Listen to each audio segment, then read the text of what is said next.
నమస్తే, నేను మీ శ్రీలక్ష్మిని. ఈరోజు నేను చేసే సొరకాయ రొట్టెలు మీకు చూపించాలనుకుంటున్నాను.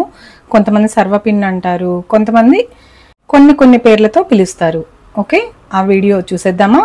మీడియం సైజ్ సొరకాయ ఒక 2 క్యారెట్లు తీసుకోవాలి. ఇవి పీల్ తీసేసి మంచిగా తురిమి పెట్టుకోవాలి. ఒక పెద్ద సైజు ఆనియన్, 1/2 ఇంచ్ అల్లం, ఒక స్పూను జీలకర్ర, 2 పచ్చిమిర్చి, కొంచెం కరివేపాకు కావాలి. ఇది ఒక 2 టేబుల్ స్పూన్ పచ్చిపప్పు, 2 టేబుల్ స్పూన్ పెసరపప్పు, 2 కడిగేసి ఒక 2 అవర్స్ నానబెట్టుకున్నాను. మనకు కావాల్సినంత కొత్తిమీర కట్ చేసి పెట్టుకున్నాను. ఇప్పుడు ఒక మిక్సీ గిన్నె తీసుకొని దీంట్లో ఇవి ఇందాక చూపించాం కదా, ఇవన్నీ మిక్సీ గిన్నెలో వేసుకోవాలి.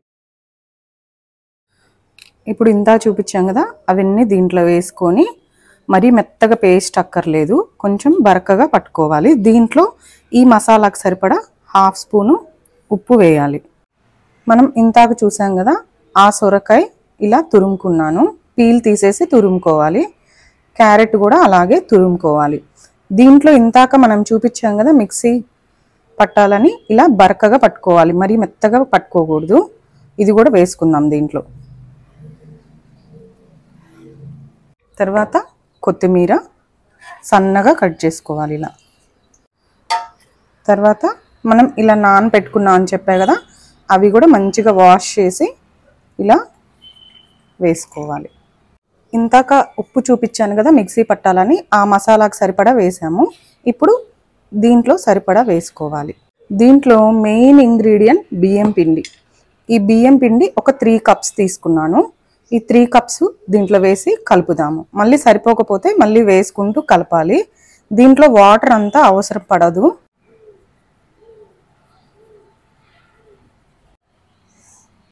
ఇప్పుడు ఇది ఫస్ట్ ఇలా కలుపుకోవాలి మొత్తం, ముందే వాటర్ వేయకూడదు, ఎందుకంటే సొరకాయలో వాటర్ ఉంటాయి కాబట్టి.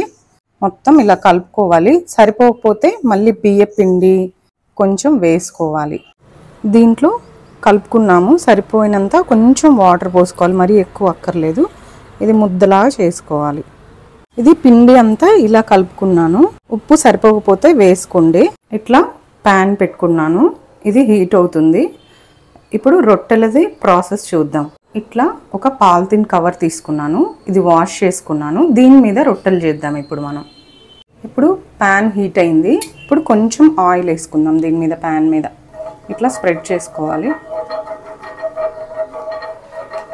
ప్యాన్ కొంచెం మీడియం హీట్లో ఉండగానే చేసుకోండి, మరీ బాగా హీట్ అయిపోతే మాడిపోతుంది రొట్టె. ఇదంతా లో ఫ్లేమ్లోనే చేసుకోవాలి రొట్టెలంతా. ఇప్పుడు కొంచెం ఆయిల్ వేసుకున్నాను, ఇట్లా స్ప్రెడ్ చేసుకొని ఒక పాలిథిన్ కవర్ మీద నూనె వేసుకొని ఇట్లా రొట్టె హ్యాండ్ఫుల్ ఆఫ్ పిండి తీసుకొని ఇట్లా స్ప్రెడ్ చేసుకోవాలి.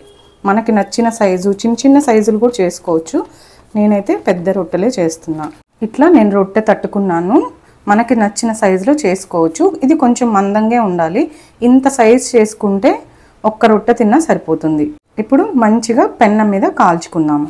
నేను చేసుకున్న క్వాంటిటీ పిండికి ఒక 5-6 రొట్టెలు అయినాయి. ఓకే, మీకు కావాల్సినంత కలుపుకోండి. రొట్టె ఇలా తట్టుకున్నాను. ఇలా చేతిలో కనుక్కుంటే వచ్చేస్తుంది. ఇప్పుడు ప్యాన్ మీద వేయాలి. ప్యాన్ మీద కొంచెం ఇంకా రొట్టె మీద ఆయిల్ వేసుకోవాలి. ఆయిల్ వేసుకొని మూత పెట్టుకోవాలి. మూత పెట్టి కుక్ చేసుకుంటే మంచిగా కాలుతుంది. ఎర్రగా వచ్చే వరకు కాల్చుకోవాలి 2 వైపులా. ఇప్పుడు ఎర్రగా కాలింది, ప్లేట్లోకి తీసేసుకుందాం. మేమైతే ఇలా ఉసిరికాయ పచ్చడితో తింటున్నాము. మీరు దేంతో తింటారో కామెంట్ రూపంలో చెప్పండి. మా పిల్లలైతే ఇలా సాస్తో తింటారు. మీరు ఎలా తింటారో కామెంట్ చేయండి.